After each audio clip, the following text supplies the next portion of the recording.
They laughed at me for being unemployed, not knowing I owned the company they worked for. The clinking of glasses echoed through the elegant restaurant, laughter swirling around like the finest wine poured into crystal goblets. The dim, warm lights reflected off polished marble floors, casting an ambient glow over the well-dressed crowd. I sat quietly in the corner, dressed in simple attire, a plain navy blouse and slacks that seemed almost out of place amid the sea of designer brands. They didn't recognize me at first, which was precisely the point. As the evening wore on, the subtle side glances turned into smirks, the whispers not as hushed as they thought. "Must be tough being unemployed," one of them chuckled, his voice dripping with condescension, drawing laughter from the group gathered around him. I smiled faintly, sipping my water, the taste crisp against the bitter irony. To them, I was just another failure, someone who never amounted to anything after high school. They had no idea that the very company they boasted about working for was mine, built from the ground up with sleepless nights, relentless perseverance, and sacrifices they couldn't begin to imagine. I listened to their cruel jokes, my face an impeccable mask of quiet humiliation. But beneath that mask was a different story, one woven with triumphs hidden behind layers of modesty. They didn't know that while they laughed, their careers hung by a thread, one I controlled without lifting a finger. The beauty of power isn't in flaunting it. It's in the quiet knowledge that you hold it, even when others believe you're powerless. As the night stretched on, their laughter grew louder, bolder, fueled by expensive wine and their collective arrogance.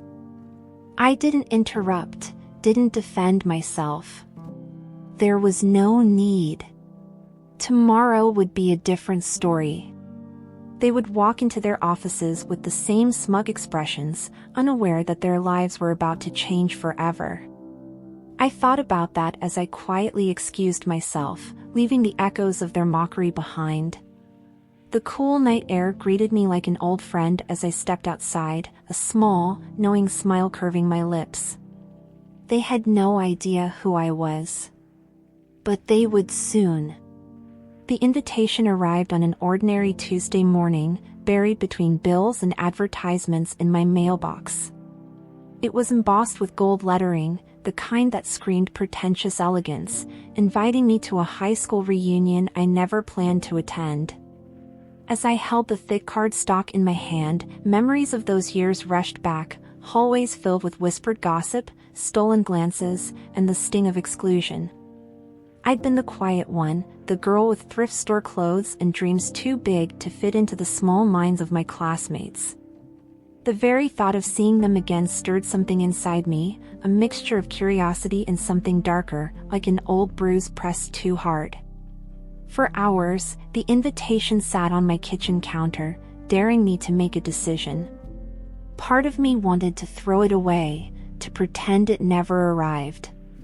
But another part, a part one rarely acknowledged, wanted to see them, to look into their eyes and watch the recognition dawn, the realization of what I had become while they mocked me.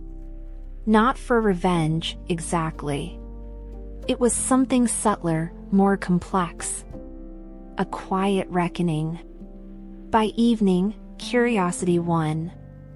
I RSVP'd with a simple, "I'll be there." The days leading up to the reunion felt like a countdown I couldn't escape. I found myself staring into my closet, debating what to wear, not because I wanted to impress them, but because I didn't. I wanted to be invisible, underestimated, just like always. I chose a plain outfit, nothing that hinted at the success I'd built from scratch. No designer labels, no expensive jewelry. Just me, as they remembered, or thought they did. It was strategic, like the way I handled board meetings, let them believe they're in control until it's too late to realize they never were. The night before the event, I sat by the window of my penthouse apartment, the city lights sprawling beneath me like constellations. It was ironic, really. The girl they thought would amount to nothing had built an empire, yet here I was, nervous about facing people whose opinions shouldn't matter. But it wasn't about them. It was about me, about confronting a past I'd buried under layers of success. I wasn't seeking validation. I was reclaiming my narrative. The venue was as pretentious as the invitation suggested, a luxurious rooftop lounge with panoramic views of the city skyline. Crystal chandeliers dangled from the high ceilings, casting a soft glow over the polished floors and well-dressed crowd. I walked in quietly, my entrance unnoticed at first, just another face in the sea of old acquaintances. I saw them clustered in groups, laughter spilling from glossy lips, voices tinged with the false enthusiasm of people trying too hard to impress. I recognized faces I hadn't seen in years, though time had been kinder to some than others. There was Darren, who used to mock my hand-me-down clothes, now balding with a forced smile that didn't reach his eyes. Jessica, the queen bee of our class, her designer dress clinging to a life she desperately wanted to portray as perfect. They didn't see me at first, too engrossed in their stories of corporate conquests and picture-perfect families. When they finally did, it was with that fleeting glance people give when they're trying to place someone they deem insignificant. Perfect. As the night wore on, I drifted through conversations like a ghost of the past, smiling politely, answering vague questions about what I'd been up to. It was fascinating, really, watching them perform, bragging about promotions, luxury vacations, and overpriced cars. Beneath the polished exteriors were the same insecurities, masked by adult accomplishments. They asked me about my job, their curiosity thinly veiled behind condescension. "So, what do you do these days?" Darren asked, his smirk as familiar as it was irritating. "Oh, a bit of this and that," I replied, keeping my tone light, indifferent. Their assumptions filled the silence I left, imagining I was struggling, perhaps between jobs, maybe living paycheck to paycheck. I let them believe it. There was power in their ignorance. The first real jab came when the drinks flowed freely and inhibitions thinned. "Must be nice not having to worry about work," Jessica said, her voice dripping with faux sympathy, loud enough for the surrounding group to hear. Laughter followed, sharp and familiar, echoing like it had in high school hallways. I felt the sting, brief and fleeting, but I didn't show it. Instead, I smiled, my expression a carefully constructed mask of polite discomfort. Inside, though, I was cataloging every word, every sneer, adding them to the growing list of reasons I didn't need to justify myself. They thought they were above me, but they were standing on a foundation I'd built. I owned the very company some of them bragged about working for. The irony was delicious. Once the dam broke, the jokes flowed easily. "Hey, maybe we should start a fundraiser to help you out," Darren chuckled, raising his glass as if to toast my supposed failure. More laughter erupted, their voices blending into a symphony of arrogance. I nodded slightly, my smile unwavering, my silence mistaken for submission. But inside, I was smiling for a different reason. Let them have their moment. Tomorrow would be mine. As I stood by the bar, swirling the last of my drink, I watched them, the self-proclaimed successes, oblivious to the truth hidden in plain sight. I thought about the nights I'd spent building my company from the ground up, the sacrifices, the sleepless hours, the risks that paid off. They didn't see that part. They saw what they wanted to see, a woman they thought had peaked in high school, left behind by their meteoric rise. But meteors burn out. Empires endure.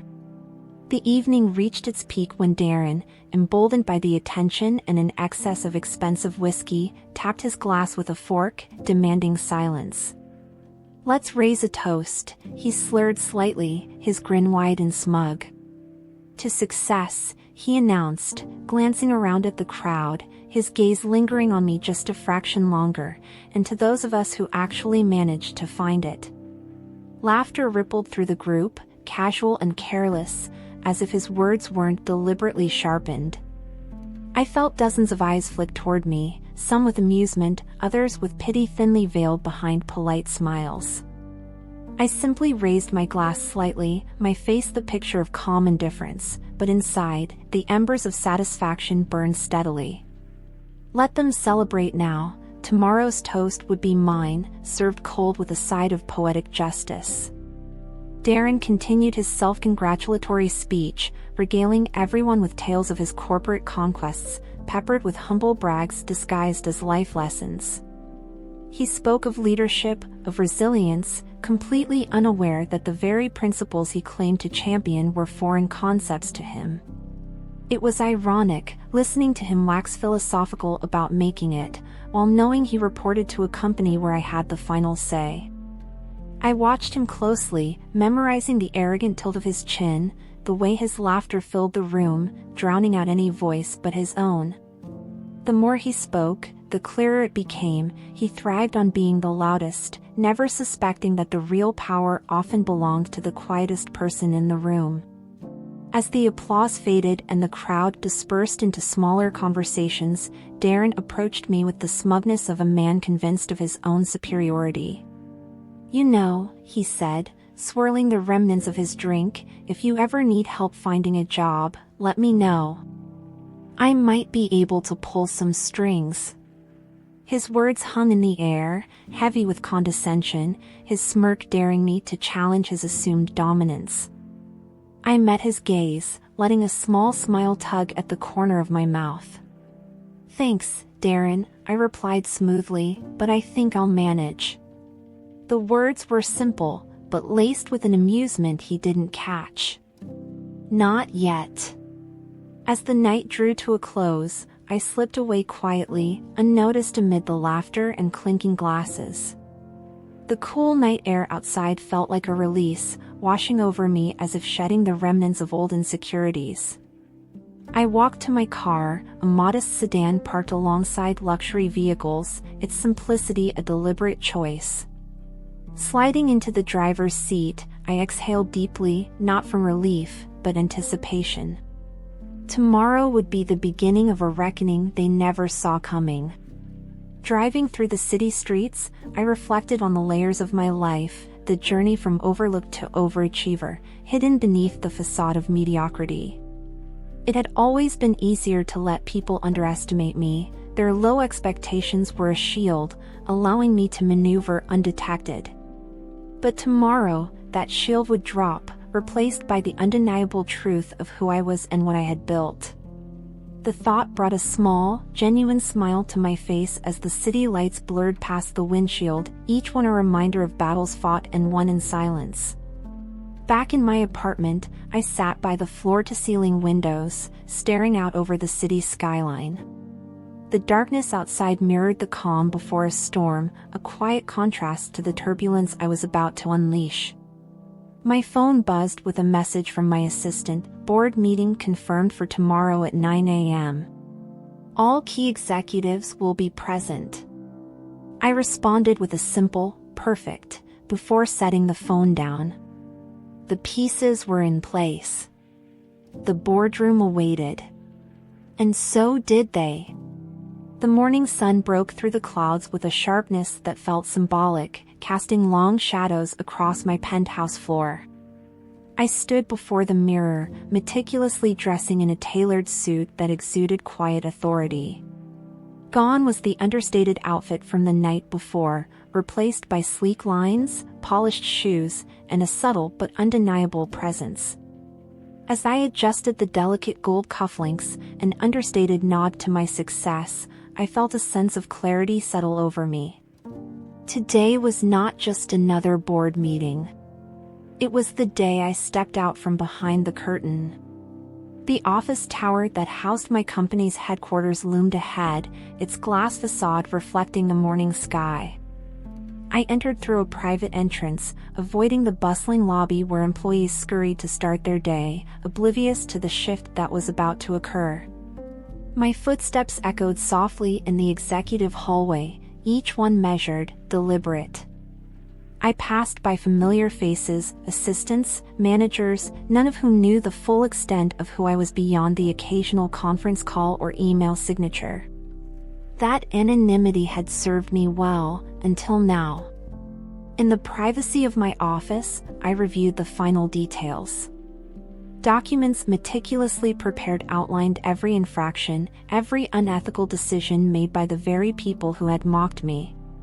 Darren's name featured prominently, his arrogance well documented through performance reports and HR complaints conveniently overlooked by his peers. As I organized the files, my assistant knocked lightly before entering. "The board is ready for you," she announced softly. I stood, gathering the stack of termination papers with steady hands. "Let's begin," I replied, my voice calm, steady, and resolute. Walking into the boardroom, the atmosphere shifted immediately. Conversations hushed, and all eyes turned toward me, not with recognition, but curiosity. Darren sat at the far end of the table, laughing at some offhand comment, his expression falling slightly when he saw me. He tilted his head, a flicker of confusion crossing his face as if trying to place me outside the context of the reunion. His smirk faltered, but arrogance is a stubborn thing. It clings, even when drowning. I took my seat at the head of the table, the leather chair familiar yet newly significant. Around me sat executives who believed they held the reins of power, their confidence rooted in ignorance. I let the silence stretch, the weight of my presence filling the room before I spoke. "Thank you all for coming," I began, my tone even, professional. I watched as realization dawned in fragments, small frowns, darting glances, the subtle shift of posture. Darren's face remained a mask of disbelief, his mind undoubtedly racing to reconcile the woman he mocked with the authority I now embodied. As I laid out the agenda, flipping through slides that detailed the company's recent challenges and the leadership failures contributing to them, the discomfort grew palpable. Each bullet point was a calculated strike, each example a mirror held up to their incompetence. When I paused, looking directly at Darren, his face had gone pale, the earlier smugness replaced by the dawning horror of recognition. He knew. Finally, he knew. The meeting transitioned from a presentation to an execution. I outlined the restructuring plan with clinical precision, my words sharp but controlled. There was no room for ambiguity. Effective immediately, I announced, several leadership changes will take place to align with our company's core values and performance expectations. I slid the stack of termination letters across the table, each envelope sealed with the weight of accountability. The names were unmistakable, Darren's among them. The room erupted into a mix of shocked silence and stammered protests. Darren shot to his feet, his chair scraping loudly against the polished floor. "This is a mistake," he blurted, his face flushed with a mix of anger and panic. "You can't," I cut him off with a steady gaze. "I can." And I just did. My voice was calm, a stark contrast to the chaos unraveling around me. The power dynamics had shifted so completely, it left them grappling for footholds that no longer existed. As security entered to escort the dismissed executives out, I watched Darren's expression morph from disbelief to desperation. "You don't understand," he pleaded, his voice dropping to a frantic whisper as if lowering it would somehow preserve his dignity. But understanding wasn't the issue. It never had been. The problem was his failure to see beyond his own reflection, to recognize that respect is earned, not assumed. As the doors closed behind him, I felt no triumph, only the quiet satisfaction of justice served, not out of vengeance, but necessity. The following morning arrived with a crisp clarity, the sun casting sharp lines across my apartment floor as if slicing through the remnants of the previous day's events. The echoes of Darren's disbelief and the stunned silence of the boardroom lingered faintly in my mind, but there was no regret, only a profound sense of closure. Sitting by the window with a cup of coffee in hand, I watched the city awaken beneath me, indifferent to the personal revolutions occurring within its towering buildings. For years, I had imagined what it might feel like to reclaim my power so openly, yet the reality was quieter than expected, satisfying not because I had humiliated them, but because I had reclaimed the narrative of my own story. At the office, the atmosphere had shifted subtly. People greeted me with a new level of respect, their eyes filled with cautious recognition. It wasn't fear that I inspired, but an acknowledgement of authority they had overlooked for too long. I walked through the hallways with measured steps, my presence now impossible to ignore. Conversations hushed briefly as I passed, replaced by whispers the moment I was out of earshot. I didn't mind.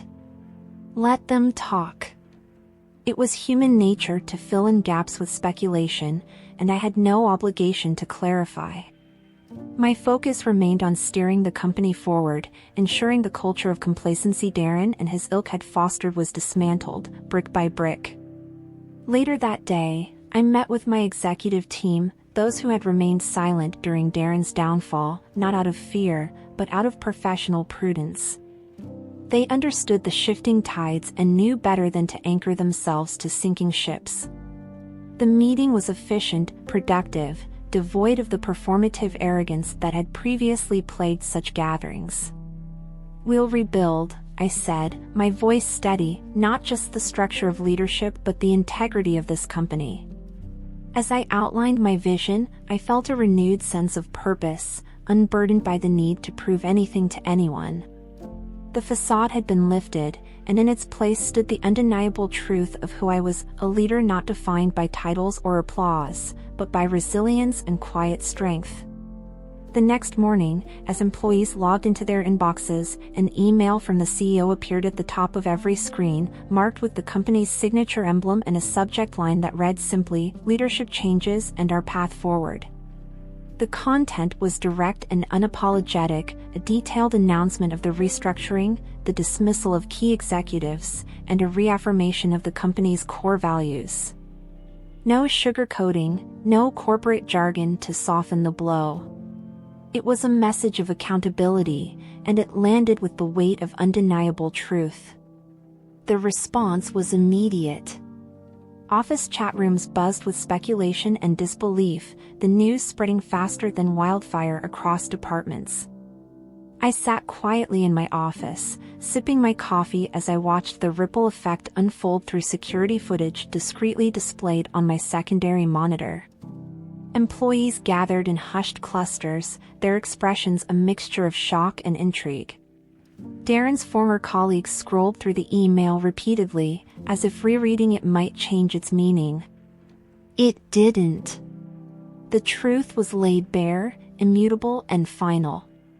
The irony was not lost on me, how quickly the tide of opinion shifted when the illusion of power was stripped away. The same people who once laughed behind my back now approached with cautious respect, their greetings tinged with newfound humility. By midday, the fallout had reached full momentum. Resignation emails trickled in from those who couldn't face the new order, while others scheduled one-on-one meetings, eager to align themselves with the future I was building. I accepted some, declined others. My time was no longer for those who had doubted me without reason. It belonged to those who believed in growth, in change, and in the quiet strength of competence over charisma. As I closed my laptop, a faint smile tugged at the corner of my mouth. This was more than corporate restructuring. It was a recalibration of respect, earned through patience, resilience, and the undeniable power of authenticity. The boardroom felt different now. Gone was the oppressive air of arrogance that had once suffocated meaningful dialogue, replaced by an undercurrent of anticipation and reflection. The sleek glass walls, which had once served as mirrors for unchecked egos, now reflected a leadership grounded in purpose rather than pretense. As I entered, the remaining board members rose instinctively, a gesture of respect rather than obligation. I took my seat at the head of the table, the chair no longer feeling symbolic but simply appropriate, an extension of the authority I no longer needed to conceal. I began the meeting without ceremony, diving straight into the agenda. "We've spent years mistaking noise for influence," I stated, my gaze steady as it swept across the room. "That ends now."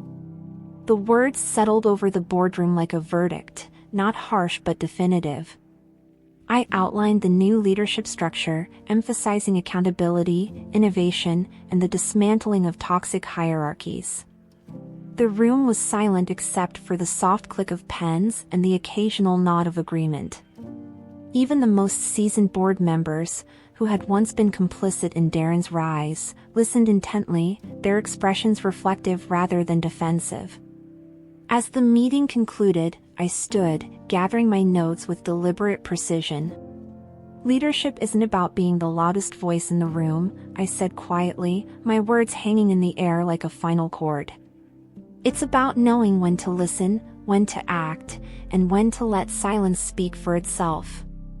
The boardroom remained still as I exited, the echo of my footsteps a quiet affirmation of a new era.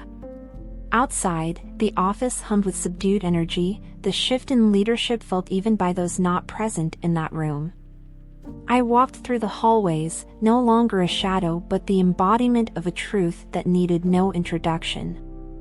Later that week, I attended an industry conference, an event Darren and his cohort had once dominated with their empty bravado. As I entered the grand hall, the atmosphere shifted subtly, conversations pausing mid-sentence as familiar faces registered my presence.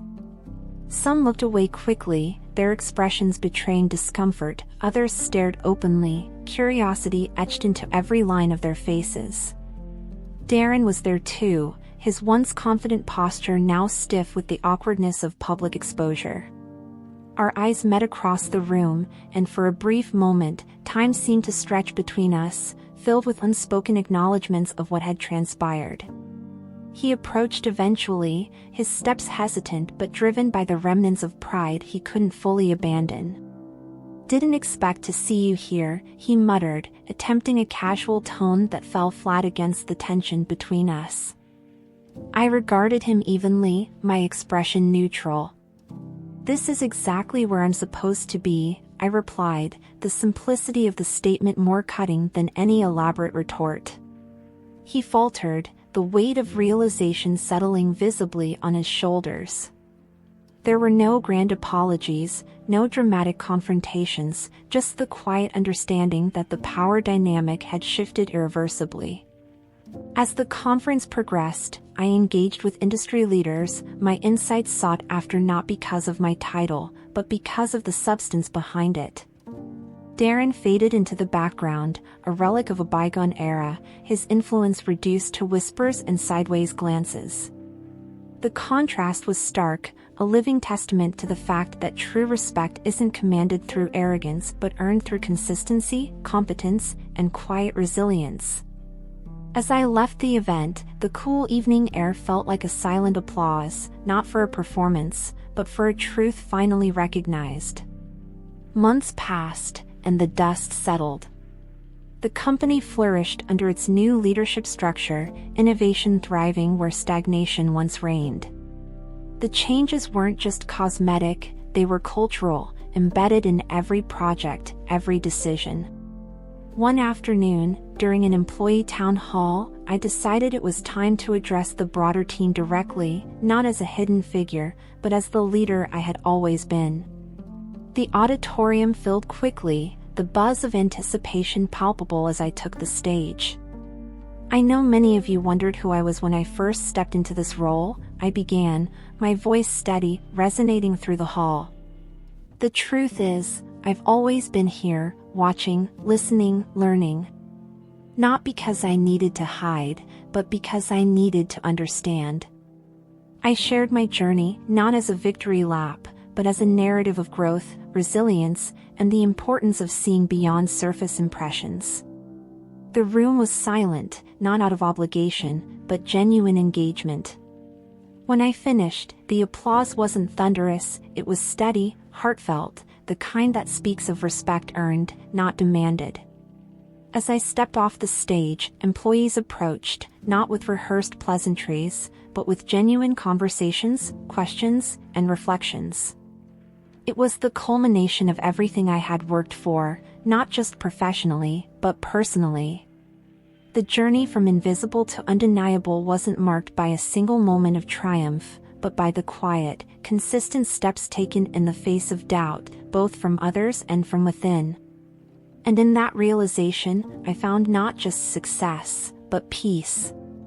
Back in my office, as I reviewed the final reports detailing the fallout from the restructuring, the evidence of Darren's incompetence stared back at me like a history book written in red ink.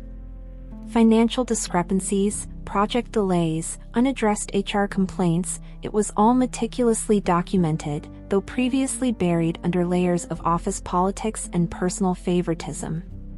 These weren't just mistakes, they were patterns of neglect, masked by charm and arrogance.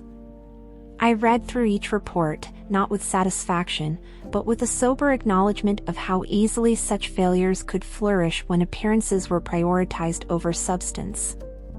I remembered how often people like Darren thrived not because they were the most capable, but because they were the loudest, the most convincing in boardrooms filled with those eager to be impressed rather than informed. He had crafted an illusion of competence, sustained by superficial metrics and empty buzzwords. But illusions are fragile things, and all it takes is one person unwilling to play along to shatter them completely. That was the role I had played, not just as a leader, but as someone who refused to accept the status quo simply because it was convenient. Printing the documents, I stacked them neatly into a folder labeled Leadership Audit, a symbolic gesture more than anything else. This wasn't just Darren's story, it was a case study in what happens when ego goes unchecked, when the culture of a workplace rewards appearances over accountability. And in some ways, it was a mirror, reflecting the broader truth that true leadership isn't about avoiding mistakes but recognizing them, learning from them, and having the courage to face them head-on.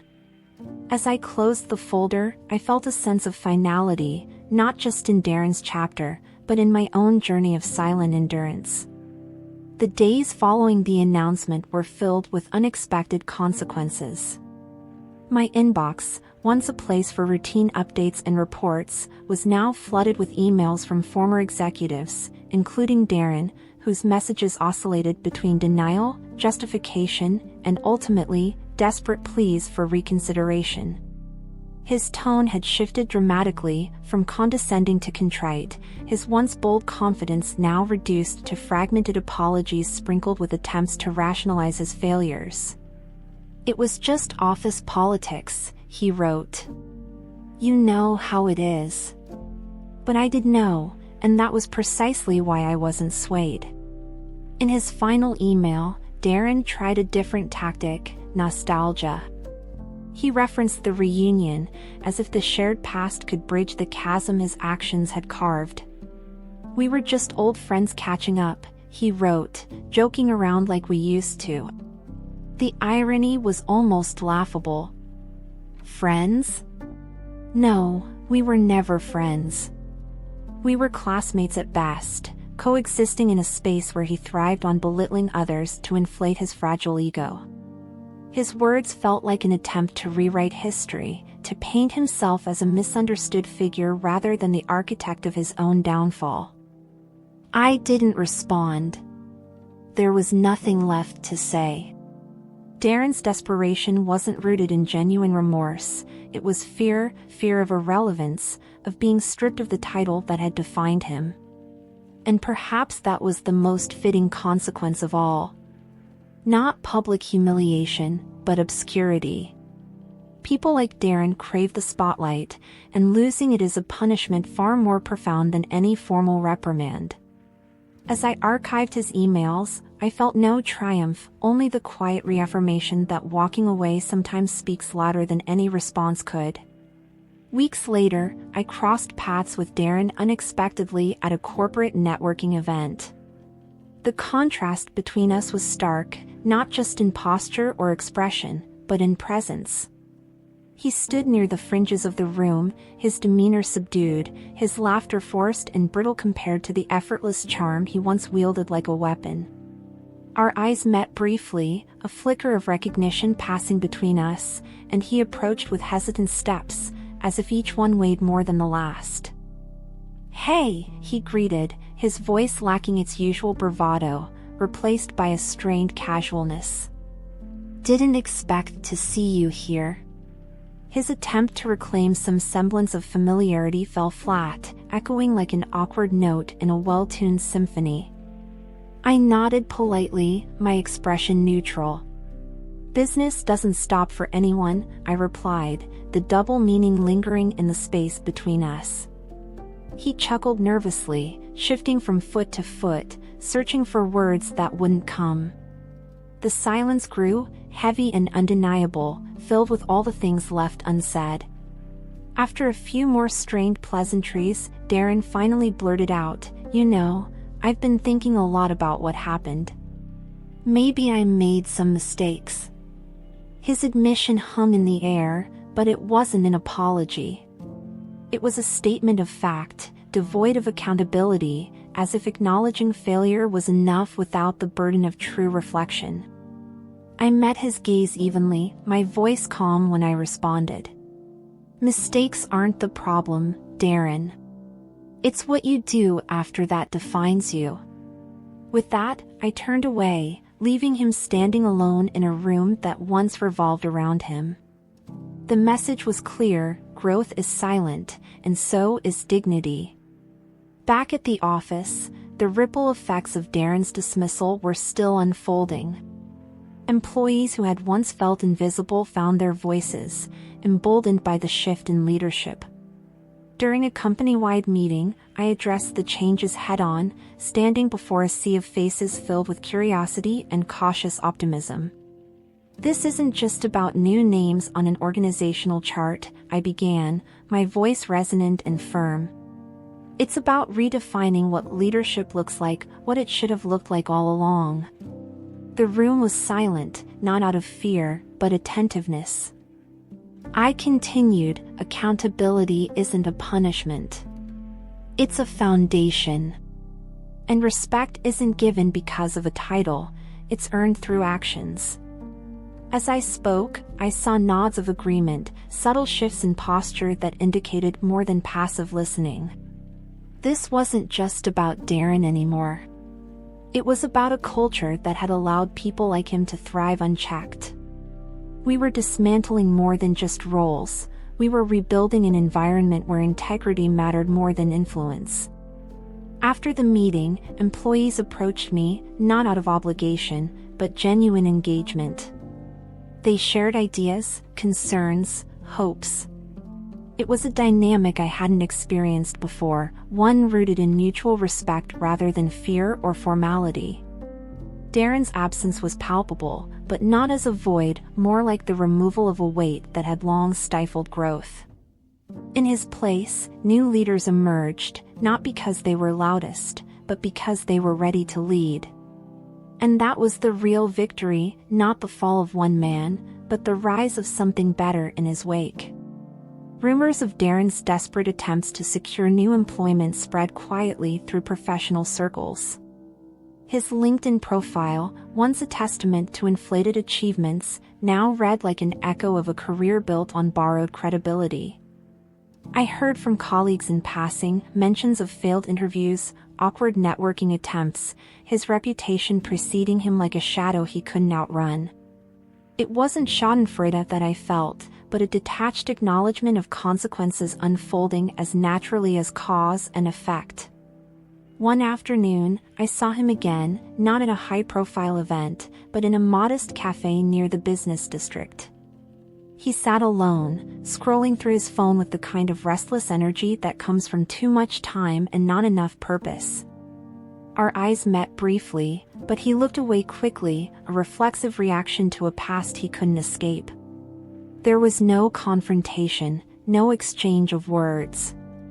Just a silent recognition of how far we'd both come, though in very different directions.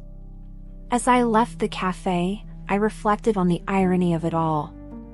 Darren had once thrived on being seen, on commanding attention. Now, his greatest punishment was invisibility, blending into the background of the very world he used to dominate. And in that quiet observation, I realized something profound. True success isn't about who notices you at your peak. It's about who respects you when the spotlight fades. Darren's legacy was tied to a title he no longer held. Mine was tied to resilience, and that never needed an audience. In the weeks following Darren's dismissal, the office began to shed its old skin. The tension that had once lingered like an invisible fog dissipated, replaced by an air of cautious optimism. Employees who had previously kept their heads down now found the courage to voice their ideas without fear of dismissal or ridicule. The transformation wasn't immediate, it was gradual, like the slow thaw after a long winter. I observed these changes quietly, noting how the absence of a toxic leader had created space for growth, collaboration, and genuine innovation.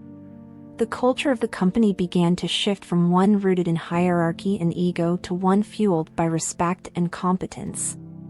The new leadership team, composed of individuals chosen for their integrity and vision rather than their ability to play office politics, flourished. Meetings that were once dominated by the loudest voices became open forums for discussion. Ideas flowed freely, and solutions emerged from collaboration rather than competition. Walking through the office, I saw smiles that weren't forced, heard laughter that wasn't laced with nervous undertones. It wasn't just a company being rebuilt, it was a community being healed. This was the environment I had always envisioned, one where people didn't just work for a paycheck but contributed because they believed in what we were building together. Yet, amid the progress, there was a quiet part of me reflecting on the journey it had taken to get here. The battles fought in silence, the humiliations endured with a forced smile, and the relentless drive to prove that I was more than the sum of others' assumptions. I realized that Darren's downfall wasn't the climax of my story, it was merely a chapter. The real victory wasn't in his fall but in my rise, not defined by the absence of opposition but by the presence of purpose. And as I stood by the window of my office, looking out at the city that had once felt indifferent to my struggles, I understood that true success isn't about reaching the top, it's about how you grow when no one is watching. One evening, long after the office had emptied, I found myself alone in the boardroom, the same space where I had once been underestimated, where silent judgments had hung in the air like invisible shackles. The table, polished to perfection, reflected the soft glow of the city lights streaming through the tall windows. I traced the grain of the wood with my fingers, thinking about the countless meetings held here, the decisions made, the voices that had echoed off these walls. It was strange how a room could hold so much history, yet remain indifferent to it all. I thought about my younger self, the one who had walked into rooms like this feeling invisible, dismissed before even speaking. Back then, I believed that success would be measured by titles, salaries, and recognition. But sitting there in the quiet, I realized that success wasn't about any of those things. It was about resilience. It was about standing back up after every fall, about believing in yourself even when no one else does. The journey had changed me, not into someone new, but into someone more fully myself. Every challenge, every slight, every silent battle had carved away the doubt, leaving behind something solid and unshakable. As I packed up my things to leave, I caught my reflection in the glass, a reflection of someone who no longer needed to prove anything to anyone. The woman looking back at me wasn't defined by her past struggles or the people who doubted her. She was defined by her persistence, her integrity, and her quiet refusal to be anything less than authentic. I smiled softly, not out of pride, but out of peace. I had grown, not in spite of the hardships, but because of them. And that was the most valuable lesson of all. Months later, on an unremarkable afternoon, I found myself in a small cafe tucked away in a quieter part of the city. It was the kind of place where no one cared about titles or business deals, just good coffee and warm conversation. As I waited for my order, flipping through emails on my phone, a familiar voice broke through the ambient noise of clinking cups and soft jazz. I glanced up, and there he was, Darren. He looked different, not just in appearance, but in demeanor. The arrogance that had once defined him was gone, replaced by something quieter, something more fragile.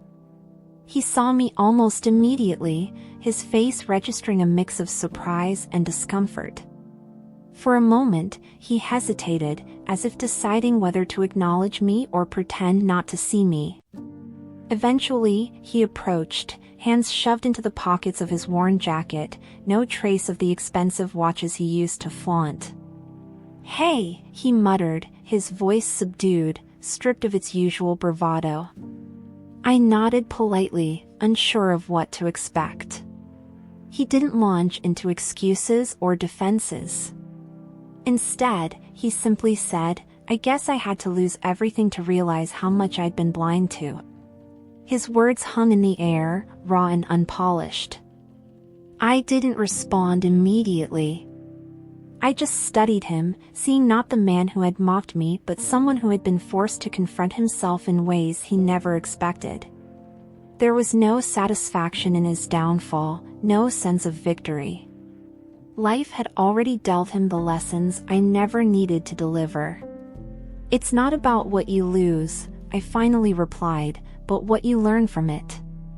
He nodded, a small, almost grateful smile tugging at the corner of his lips. We didn't say much after that. There was no need. Sometimes, the loudest conversations are the ones left unspoken.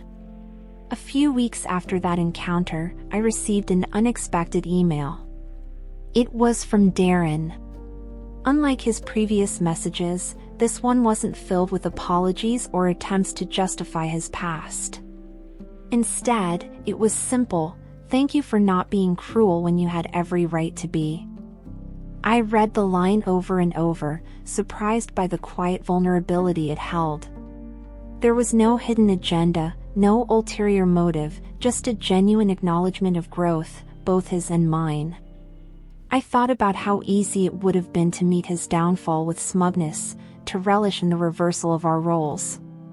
But that kind of victory is hollow, fleeting. True power isn't in retaliation, it's in restraint. So, I responded with equal simplicity: "We all learn in our own time." That was it. No lectures, no lingering on the past. Just a small, human exchange between two people who had once been adversaries, now simply two individuals shaped by the same story from opposite sides.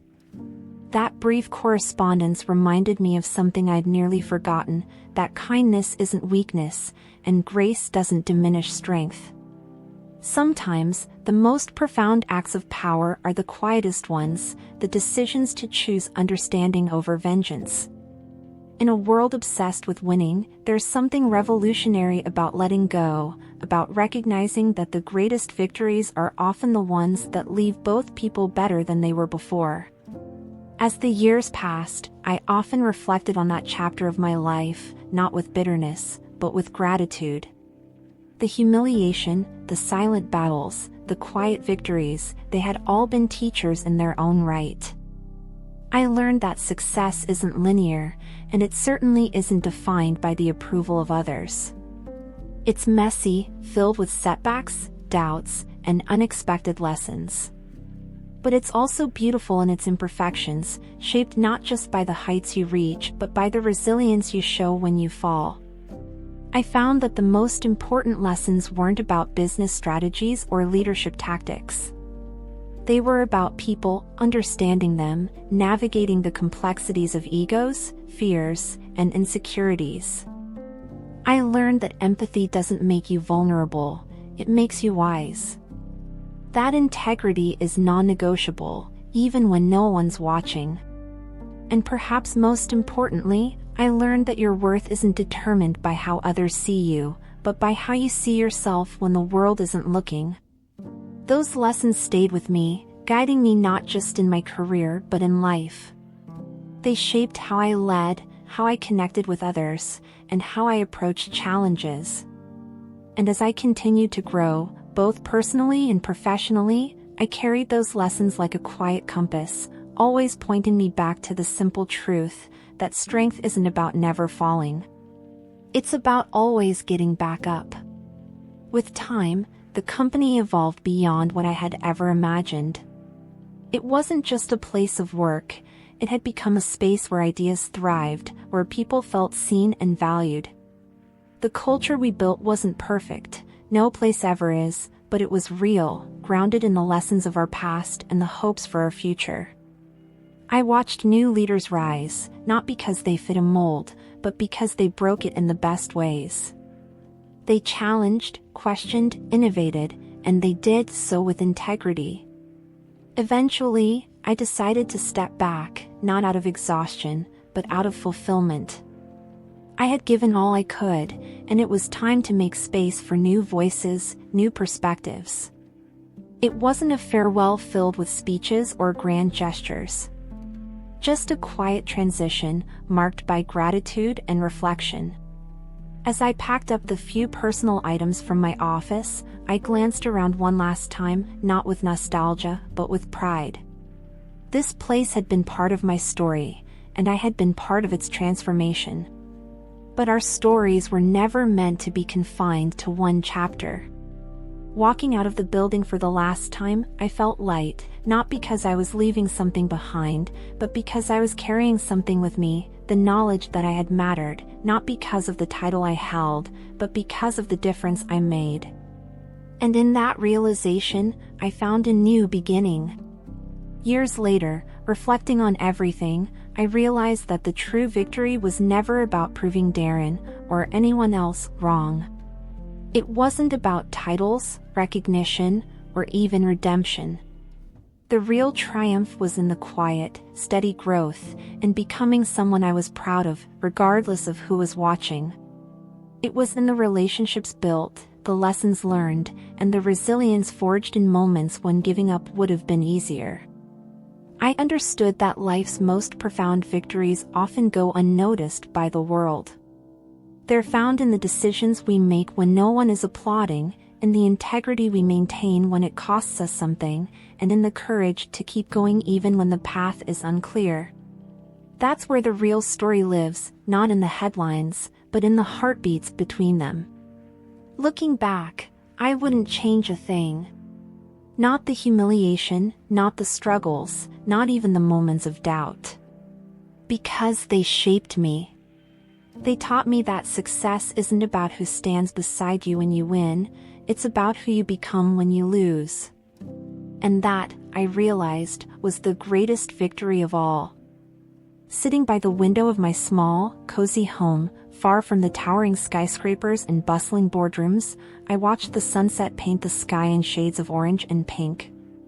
Life had slowed down, but its lessons remained vivid, etched into the fabric of who I had become. I thought about the people who had come and gone, the moments that had defined me, and the choices that had shaped my journey. In the quiet of that evening, I understood one simple truth: we are not the sum of our titles, our accomplishments, or even our failures. We are the sum of our resilience, our kindness, our growth.